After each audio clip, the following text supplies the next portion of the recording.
Kompas Petang berlanjut, saya Tifal Solesa. Ketua DPP PDI Perjuangan Puan Maharani merespons rumor Kepala Badan Intelijen Negara Budi Gunawan akan masuk dalam Kabinet Prabowo Gibran. Soal rumor sejumlah orang dekat Ketua Umum PDI Perjuangan Megawati Soekarno Putri yang disebut-sebut akan masuk kabinet mendatang, Puan bilang belum ada pembahasan masalah kabinet. Namun ia mengakui komunikasi dengan Partai Gerindra berjalan intensif. Soal nama Budi Gunawan yang dikenal orang dekat Megawati dan kader PDI Perjuangan lain yang diisukan akan masuk kabinet, Puan minta ditunggu saja apakah PDIP akan menempatkan kadernya di kabinet Prabowo atau tidak. Kami belum bicara terkait dengan masalah kabinet karena kami masih fokus dengan pelantikan tanggal 1 Oktober, pelantikan anggota DPR tanggal 1 Oktober. Untuk pertemuan dengan Pak Prabowo seperti yang sudah disampaikan tetap dalam komunikasi yang intensif, dan apakah akan menempatkan salah satu kader atau tidak, kita tunggu saja. Saat di Kompleks Parlemen pada Rabu kemarin, Puan Maharani dan Ketua Harian Partai Gerindra Sufmi Dasko Ahmad kompak merespons rencana pertemuan Megawati dan Prabowo. Puan menyebut pertemuan Mega dan Prabowo akan berlangsung di tempat yang asyik. Sementara Dasko bilang meski masih mencocokkan waktu, tapi makanan sudah disiapkan. Nggak saling tunggu-tungguan kan, beliau berdua mempunyai jadwal yang sama-sama sibuk. Namun kita sudah bicara juga bersama-sama yang bisa saya sama-sama pahami, beliau berdua sama-sama berkeinginan untuk saling bertemu. Ketemunya di mana Bu rencananya Bu? Di tempat yang asik. Jadi sebenarnya begini, komunikasi sudah dijalankan, tetapi kemudian masalah tanggal, masalah tempat ini juga masih dipastikan karena masing-masing saling mencocokkan. Yang pasti soal makanan sudah ditentukan, itu aja. Oke? Makanannya apa Pak? Makanannya apa Pak? Udah ya. Pengamat politik dari Universitas Al-Azhar Indonesia Ujang Komarudin menilai munculnya rumor sejumlah kader atau orang dekat Megawati masuk kabinet bertalian dengan adanya keinginan agar PDI Perjuangan bergabung ke dalam koalisi Prabowo Gibran. Apalagi ia menilai ada indikasi-indikasi yang mendukung seperti isu pertemuan Mega Prabowo, meredanya wacana revisi Undang-Undang MD3 dan minimnya penolakan terhadap revisi Undang-Undang Kementerian Negara. Benar juga bisa tidak ya, bisa juga spekulatif, bisa juga objektif. Nah dalam konteks itu saya melihat bahwa rumor yang muncul adalah mungkin basisnya karena ya keinginan PDIP masuk pemerintahan Prabowo Gibran, dan indikasi masuk ke koalisi koalisi Indonesia Maju itu kan ada, misalkan akan ada pertemuan Prabowo Gibran. Lalu juga kita bicara revisi Undang-Undang MD3 juga sekarang reda ya, sepi, tidak dilakukan. Artinya Ketua DPR tetap jatahnya PDIP.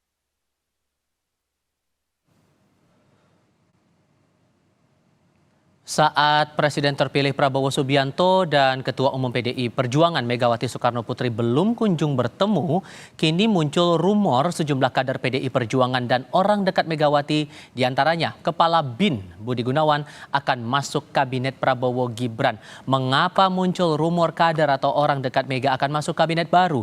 Kalau rumor itu benar, apakah masuknya kader dan orang dekat Megawati akan melancarkan upaya Prabowo menarik masuk PDI Perjuangan ke dalam gerbong koalisinya? Kami diskusikan bersama dengan para narasumber. Bergabung saat ini politisi Partai Gerindra Ahmad Riza Patria dan bergabung juga politisi PDI Perjuangan Guntur Romli serta pengamat politik dari CSIS Arya Fernandes. Selamat sore semuanya, apa kabar?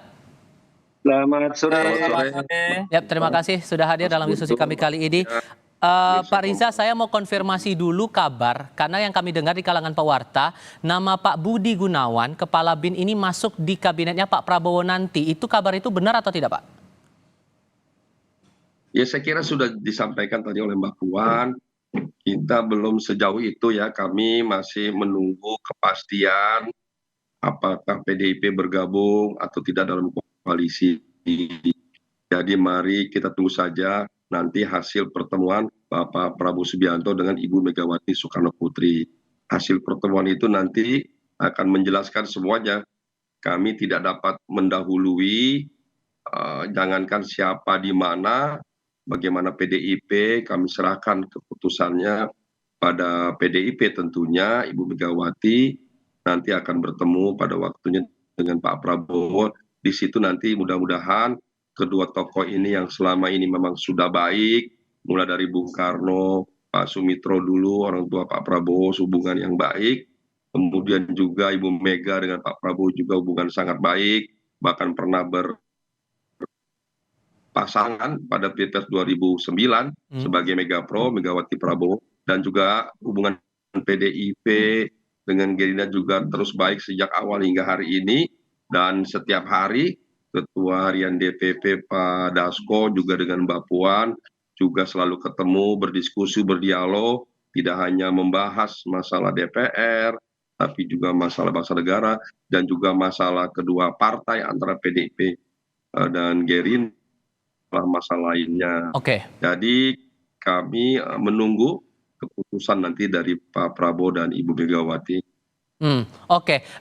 Kalau di internal PDIP, Mas Guntur, isu ini juga terdengarkan dan bagaimana meresponnya? Karena sebetulnya tak cuma nama Pak Budi Gunawan saja yang dikabarkan bakal masuk ke kabinet baru, ada nama Pak Azwar Anas juga yang masuk di situ. Sejauh mana merespon itu? Ya, terima kasih Mas. Kalau di internal PDI Perjuangan, kami belum mendengar rumor tersebut. Ya kalau di luaran, ya rumor itu ya bisa saja muncul, tetapi kan namanya rumor itu kan belum bisa dipertanggungjawabkan. Kalau kami di internal ini masih menunggu pertemuan antara Putri dengan Pak Prabowo Subianto yang rencananya akan dilaksanakan sebelum pelantikan, namun terkait dengan hari, dengan jam, kemudian tempat, itu masih dibicarakan, Mas. Jadi di internal PDI Perjuangan itu masih konsisten menunggu pertemuan dan hasil pertemuan antara Ibu Megawati dengan Pak Prabowo. Jadi belum ya terdengar soal rumor bahwa ada dari pihak PDI Perjuangan, dari kader PDI Perjuangan itu akan masuk ke kabinet. Karena sampai saat ini pun belum ada keputusan dari Ibu Ketua Umum apakah PDI Perjuangan itu akan berada di kabinet atau di luar kabinet. Oke. Tapi kalau kita berkaca kepada hasil Rakernas kelima bulan Mei 2024, PDI Perjuangan itu ingin merawat demokrasi dengan menjaga sistem check and balances, dengan membangun kekuatan penyeimbang. Oke. Nah, karena itu bagi kami pertemuan Pak Prabowo dengan Ibu Megawati Soekarno Putri itu merupakan pertemuan dua tokoh untuk mencairkan suasana, belum mengarah kepada mau masuk ke kabinet atau di luar kabinet. Demikian, Mas. Mas Arya, kalau menangkap rumor ini kan kita sudah dengar dari pihak Gerindra tadi yang disampaikan Pak Riza, Mas Guntur dari pihak PDI Perjuangan, di tengah momen kita belum mengetahui pertemuan antara Bu Mega dan Pak Prabowo ini kapan terjadinya, Anda memacanya bagaimana dengan isu ini? Gini, ada dua kabar ya. Kabar baiknya saya kira tentu sekarang kalau ada pertemuan begitu, itu menunjukkan bahwa politik kita membaik gitu ya. Artinya para kontestan yang bertarung dalam pemilu presiden sebelumnya dapat bertemu dan dapat berbicara, dapat juga menyampaikan kepentingan politiknya secara lebih terbuka. Ya. Tapi kabar buruknya saya kira adalah kita nggak punya partai penyimbang di DPR. Dan itu tentu sangat buruk bagi demokrasi kita. Sekarang itu 82% kursi di DPR itu jumlahnya 580, 82% itu sudah berada di sebagai koalisi pemerintahan. Kalau Nasdem hampir kemungkinan PKB dan PKS bergabung, itu totalnya 82%. PDIP itu kursinya 102. Kalau PDIP bergabung itu 100%. Dan itu tentu kabar buruk bagi demokrasi kita. Dan itu nggak pernah terjadi dalam sejarah kita, ya. Kecuali sekarang 92% Pak Jokowi di periode kedua. Di masa Orde Baru, Pak Harto yang berkuasa 32 tahun, itu masih menyisakan PDI ketika itu dan PKB dan P3 di luar pemerintahan. Kalau sekarang terjadi begitu, saya kira itu kabar buruk ya. Oke. Nah, yang kedua saya kira adalah kita harus punya partai yang di luar pemerintahan. Dan dengan begitulah demokrasi kita terus membaik ya, terus memberikan ada kekuatan penyimbang di luar pemerintahan yang bisa memberikan pandangan-pandangan alternatif terhadap kebijakan di DPR. Oke. Kalau semuanya bergabung, DPR akan menjadi cap stempel bagi kebijakan-kebijakan eksekutif. Oke. Dan itu kabar yang sangat buruk bagi saya kira. Atas dua pandangan itu, Mas Guntur, tadi kan Anda juga menyampaikan bahwa sebetulnya posisi PDIP juga belum ada penegasan sebetulnya apakah akan masuk ke pemerintahan baru atau tidak. Itu bergantung pada apa yang diperintahkan oleh Ketua Umum. Tapi banyak orang yang menilai bahwa dengan munculnya nama-nama ini dari kader PDIP juga yang diisukan masuk ke kabinetnya Pak Prabowo, ini tanda-tanda bahwa akan masuk ke bergabung ke koalisinya pemerintahan baru nanti. Ini jadi atau enggak sebetulnya? Atau gimana sebetulnya merespon banyak isu ini? Ya, makanya saya sampaikan tadi Mas, kalau rumor itu kan tidak bisa dipertanggungjawabkan siapa sumbernya, kemudian apakah bisa divalidasi atau tidak. Ini kan namanya saja rumor.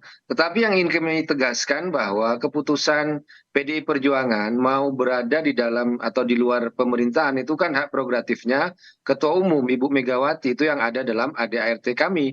Kemudian juga biasanya untuk keputusan penting seperti itu juga dikeluarkan dalam kongres. Nah, kongresnya itu kan baru tahun depan. Nah, karena itu, tapi kita tidak mau membantah, ini kan semua rumor, itu kan bisa jadi itu kan karena ada pertemuan, rencana pertemuan antara Ibu Megawati dengan Pak Prabowo. Kemudian spekulasi, kemudian juga ada pembacaan yang terlalu jauh bahwa PDI Perjuangan sudah memutuskan untuk masuk dalam kabinet dan juga sudah menawarkan kader-kader yang rumornya kan seperti itu atau ditawarkan. Tapi kan sampai saat ini di internal kami itu belum ada pembahasan seperti itu, Mas. Yang ada malah hanya kami menunggu rencana pertemuan antara Ibu Megawati dengan Pak Prabowo Subianto sebagai pertemuan dua tokoh yang selama ini memiliki katakanlah jago, kemudian dalam kontestasi ini Ibu Megawati sebelum ini memang tidak bertemu dengan Pak Prabowo karena ingin menjaga marwah konstituennya Ganjar Mahfud, kemudian juga menghormati proses hukum yang ke MK, kemudian yang ke pengadilan. Tapi setelah mau mendekati pelantikan Pak Prabowo pada tanggal 20 Oktober, maka dua tokoh ini ya bisa bertemu karena momennya sudah tepat. Tapi jangan dibaca bahwa ini PDI Perjuangan sudah mau masuk ke pemerintahan, jangan dibaca ke situ selama belum ada keputusan dari Ibu Ketua Umum Megawati Soekarno Putri. Demikian, Mas. Tapi kan kemudian dari Mbak Puan terutama kan tidak menutup peluang juga kalau terjadi pertemuan itu masalah koalisi bergabung atau tidak ke pemerintahan baru itu kan nanti akan dibaca lagi oleh internal PDI Perjuangan. Masih ada ruang untuk itu. Maka muncul pertanyaan kemudian konsistensi PDI Perjuangan untuk menjaga yang namanya check and balances pemerintahan. Sejauh mana itu bisa dijaga oleh PDI Perjuangan? Ya, kalau bicara soal kemungkinan yang seperti disampaikan oleh Mbak Puan, ya bisa saja kemungkinan itu terjadi ya. Kalau memang diputuskan oleh Ibu Ketua Umum Megawati, misalnya kalau sudah kita gabung dengan pemerintahnya Pak Prabowo, ya PDI Perjuangan akan bergabung. Tapi biasanya, Mas, kalau seperti ini kan Ibu Megawati itu kan akan mendengarkan juga suara dari bawah. Apa sih yang menjadi keinginan para kader, ya, kemudian juga apa yang menjadi kehendak konstituen. Kemudian juga jangan lupa bahwa suara-suara masyarakat sipil, kemudian juga kelompok-kelompok yang selama ini bersama PDI Perjuangan kan juga tetap menginginkan PDI Perjuangan itu berada di luar. Dan kami pun juga kalau berada di luar pun tidak akan memakai kacamata kuda gitu loh. Kalau misalnya nanti programnya Pak Prabowo itu bagus, pasti akan dibela, akan didukung oleh PDI Perjuangan. Tidak ada hubungannya bahwa pembelaan terhadap pemerintahan Pak Prabowo itu dengan posisi mau di luar atau di dalam pemerintahan.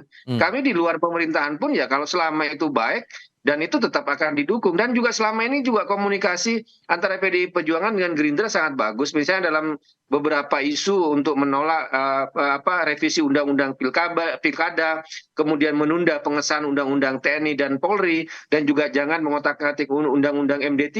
Nah, ini kan semuanya sudah sangat positif antara PDI Perjuangan dengan Gerindra tanpa juga harus berada di dalam suatu katakanlah koalisi bersama. Tapi kan kita bisa menjalin kerjasama di parlemen untuk menyimak suara publik. Demikian, Mas. Pak Riza, kalau kemudian rumor ini benar, maka kemudian pertanyaannya akan jadi keseimbangan untuk pihak di luar pemerintahan mengontrol atau mengawasi pemerintahan baru nantinya akan jadi pertanyaan di situ. Sejauh mana Gerindra mencermati bahwa perlu ada pihak di luar pemerintahan, di luar koalisinya pemerintahan baru untuk bisa mengawasi pemerintahan Pak Prabowo Gibran nanti?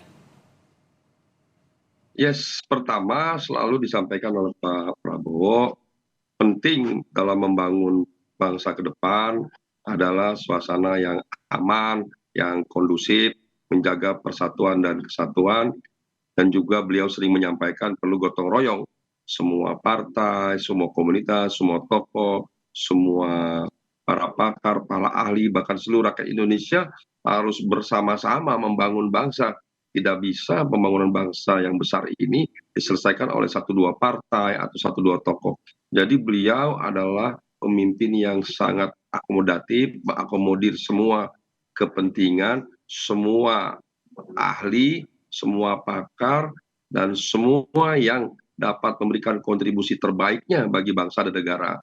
Jadi itu prinsip beliau, selalu ingin mengajak semua elemen bangsa, tidak kecuali partai, ormas, OKP, komunitas siapapun, seluruh warga untuk mari bersama-sama kita bangun bangsa ini agar menjadi bangsa yang adil, makmur, sejahtera, dan kedua, soal checks and balance nanti diserahkan. Banyak cara checks and balance.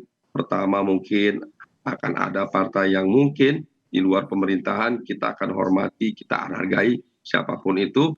Kemudian juga masyarakat, juga para akademisi, media, siapapun bisa memberikan kontrol, masukan, dan kritik dan saran. Pemerintahan ke depan, pemerintahan yang tidak anti kritik, kami mendengarkan masukan kritik siapapun, dan itu baik untuk dapat ikut mengevaluasi, memberikan masukan-masukan yang mungkin dari sisi yang berbeda. Beliau orang yang sangat bijaksana, sangat demokratis, siapapun yang beri masukan, yang baik maupun tidak baik, apapun, beliau tampung dan nanti akan dipelajari, diteliti bersama. Apakah kemudian dari pernyataan Anda ini, Pak, menyatakan bahwa ada harapan sesungguhnya dari Gerindra agar PDI Perjuangan juga ikut masuk bergabung dalam pemerintahan Pak Prabowo Gibran? Tapi jawabnya nanti ya, Pak ya. Kita jeda sebentar, kami segera kembali. Kami masih berdiskusi bersama Mariza Patria dari Partai Gerindra, Guntur Romli dari PDI Perjuangan, dan juga Mas Arya Fernandes dari CSIS. Pak Riza melanjutkan pertanyaan saya di segmen sebelumnya. Jadi dengan sikap Partai Gerindra dan Koalisi Indonesia Maju untuk konsisten membuat suasana politik jadi sejuk, apakah ini bisa diartikan bahwa ada harapan sesungguhnya dari Gerindra bisa membawa PDI Perjuangan bergabung ke koalisi pemerintahan baru? Ya, jadi sekali lagi, kami menghormati apapun yang menjadi keputusan Partai PDIP yang akan diputuskan Ibu Megawati. Apakah berada dalam koalisi maupun dalam pemerintahan. Biarlah nanti Pak Prabowo nanti dan Ibu Megawati yang akan bertemu dalam dialog tersebut. Nanti kita akan dengarkan apa saja yang menjadi kesepakatan, diskusi, dan dialognya. Yang pasti kedua tokoh ini pasti memikirkan kepentingan bangsa dan negara, pasti memikirkan rakyat, dan pasti menjaga supaya pembangunan dapat berjalan dengan baik, lancar, dan dapat terwujud apa yang menjadi harapan dan keinginan seluruh rakyat Indonesia. Jadi sekali lagi, mari kita tunggu saja apapun yang menjadi keputusan. Insya Allah kedua tokoh ini selalu mengedepankan kepentingan bangsa, kepentingan tanah air, kepentingan merah putih, dan agar suasana politik juga semakin baik, semakin kondusif, supaya pemerintahan ke depan dapat melaksanakan pembangunan yang pada akhirnya dapat menjadikan bangsa ini menjadi bangsa yang adil, makmur, dan sejahtera. Mas Arya, ada beberapa indikasi yang dilihat beberapa pihak juga yang mengindikasikan tampaknya PDIP akan merapat ke pemerintahan Pak Prabowo. Salah satunya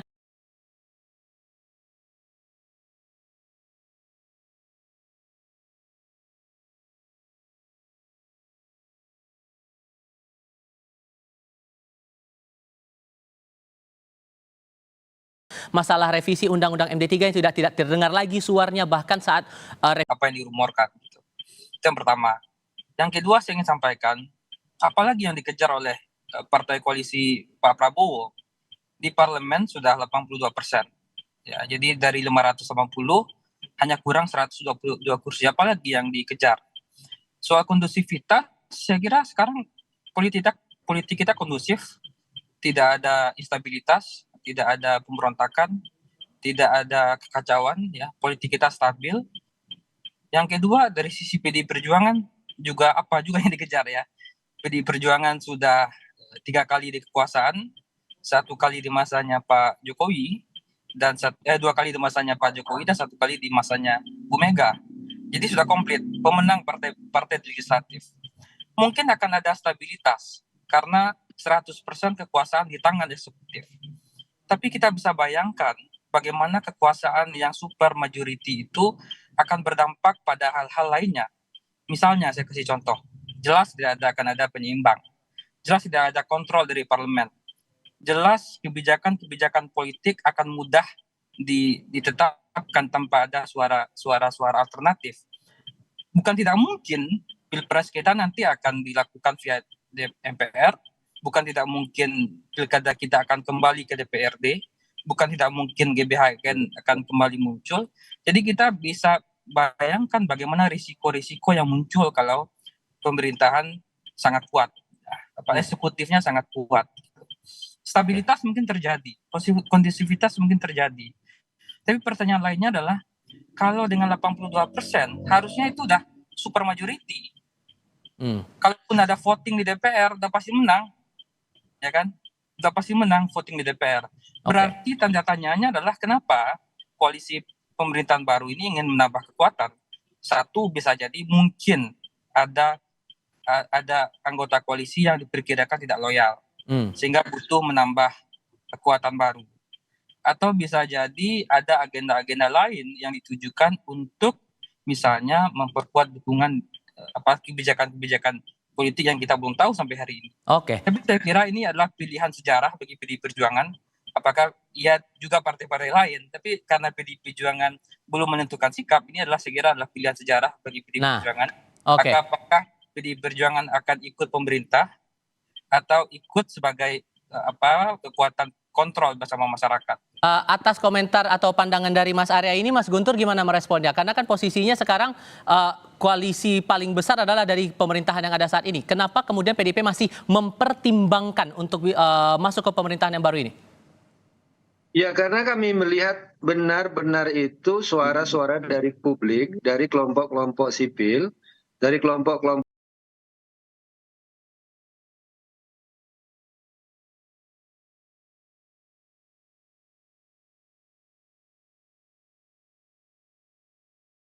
pro-demokrasi yang menginginkan PDI Perjuangan itu tetap membangun kekuatan penyeimbang, belum memutuskan mau berada atau di luar pemerintahan.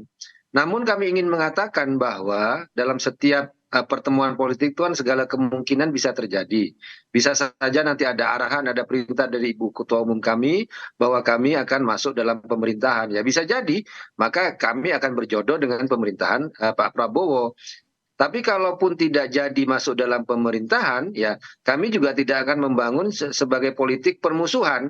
Ya kami sangat mengerti apa yang disampaikan Pak Prabowo itu, 1000 teman terlalu sedikit, 1 musuh itu terlalu banyak. Intinya PDI Perjuangan pun kalau berada di luar pemerintahannya Pak Prabowo tidak menjadikan itu sebagai politik permusuhan, tapi politik penyeimbangan. Dan kalaupun program-program itu nantinya bagus, kami akan berada di depan untuk membela. Kalau program-program itu berpihak kepada rakyat kecil, ya, kepada kaum marhain, maka PDI Perjuangan meskipun tidak berada dalam pemerintahan akan menjadi garda terdepan membela program-program tersebut. Sekalipun sudah punya pengalaman 2 periode di dalam pemerintahan, Anda merasa bahwa partai masih tetap mempertimbangkan untuk bisa masuk ke pemerintahan yang baru nanti?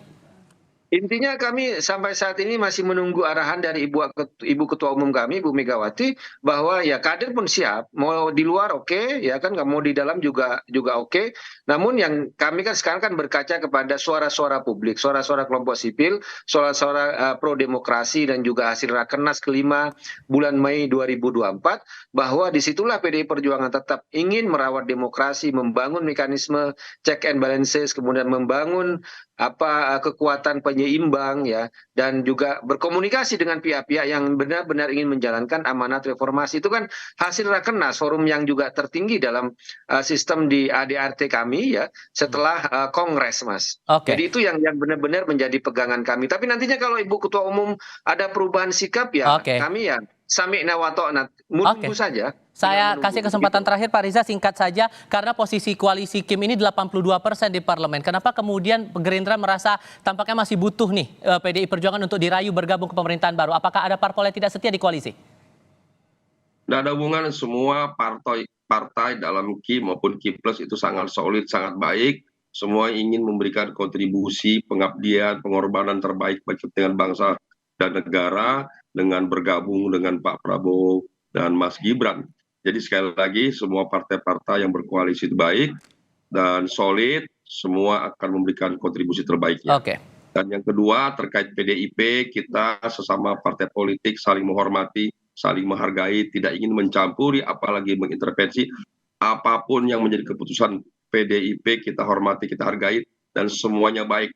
Di dalam koalisi baik, di luar baik. Yang penting sama-sama memberikan pengabdian yang terbaik bagi bangsa dan negara. Dinamika ini. Dalam, bisa di luar atau di mana saja. Yang penting mari sama-sama kita jaga agar semua proses pembangunan bangsa ke depan bisa berjalan dengan baik. Pada akhirnya yang diminta adalah adil, makmur, dan sejahtera bagi seluruh rakyat Indonesia. Dinamika Dan ini yang Indonesia masih menarik untuk menjadi negara yang dicermati. membanggakan di dunia. Insya Allah di bawah kepemimpinan Pak Prabowo, Indonesia akan menjadi negara yang hebat. Oke, dinamika ini patut menarik untuk dicermati sebelum pelantikan Prabowo dan Mas Gibran di tanggal 20 Oktober nanti. Pak Riza, Mas Arya, dan Mas Guntur, terima kasih banyak sudah hadir dalam diskusi kami. Sehat selalu semuanya. Selamat sore. Terima kasih. Semuanya pemirsa Kompas TV.